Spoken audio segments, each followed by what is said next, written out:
And now that just leads me to another thing that's always been mentioned that really irritates me, and I find so weird that no one else seems to say it, especially womanists who like to consider themselves the sort of feminists who consider intersections of class and race and sexuality. Fairy tales! Oh my gosh, I am so tired of hearing feminists saying how, like, oh, the stepmother is just another example of misogyny. It's like, no, what you have right there is in fact an intersection of class and gender. These stories, these fairy tales, it's highly unlikely that it was men who came up with them as a tale of as misogynist tales to show how horrible and twisted women are. Do you know who probably came up with them? It was a woman, like a lower class woman, or indeed, say like stories like so with stories such as Cinderella, probably a lower middle class woman whose father died, which would of course leave her basically a pauper and under the power of say her stepmother, who in turn would have only been so horrible in order to boost her own position in society. That right there is an intersection of class. I really don't see how that really has anything to do with misogyny. As okay, maybe there is misogyny, but only in the way that those stories have then been taken on by male retellers, only in the way that those feminine types have been appropriated by the male readers and male retellers of the future. But I think originally it's pretty clear that those stories, sometimes when women are bad in fairy tales, it's not about misogyny, it's about class. It's about the way the only sort of powers that women could have in those societies at those times. So yeah, the evil stepmother probably is not an indictment of women, but rather an indictment on the sort of woman who then will sell out her own stepdaughter, and in certain societies, quite understandably, in order to boost her own position in society. These stories, these fairy tales are so blatantly from a female perspective, particularly from a lower class female perspective. I don't understand how, again, we've just absorbed this sort of, we've taken it on as if, of course, it's all about misogyny. It's all about misogyny against women, as if to say that somehow a man came up with these stories to sort of to show just how horrible and ridiculous and silly women are. Like, far from it.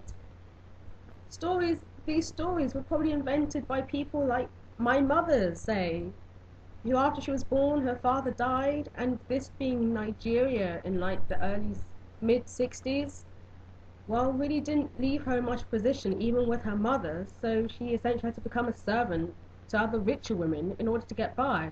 And yeah, I'm sure they mistreated her. I'm sure there wasn't much sisterhood there. And do you know why? It's not because they were all secret men or secret misogynists. That's an issue of class. So again, sometimes I feel that a lot of these almost, I mean, I'm saying this and I probably sound like, oh gosh, feminists, like a typical kind of self-righteous womanist who thinks that she's so much better than her feminist sisters. I'm far from it. Actually, I'm just trying to express, in a way, my disappointment with certain, in a way, with the womanist movement, that we don't seem to spend enough time doing what we say we're doing.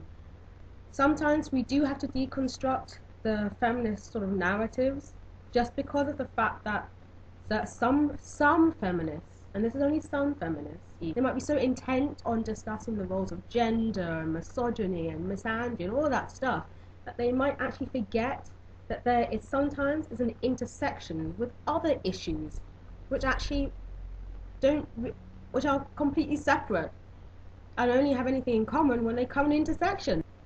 So yeah, that's so I think that's really important, that we keep on critiquing our own narratives. Actually, it's not enough that we can just sit down and say, yeah, you know what, misogyny is a terrible thing. All these fairy stories, all these tales about how, if you're a girl, you have to wait for your prince to come. Okay, maybe in this day and age, that's clearly a very bad message to send to girls. But actually, when you read the fairy tales that they're in the context, they're actually incredibly depressing, because do you know what they're saying? They are saying that the only way for the Cinderellas or the Snow Whites or the sleeping beauties to get out of the fix that they are in is for a miracle to happen.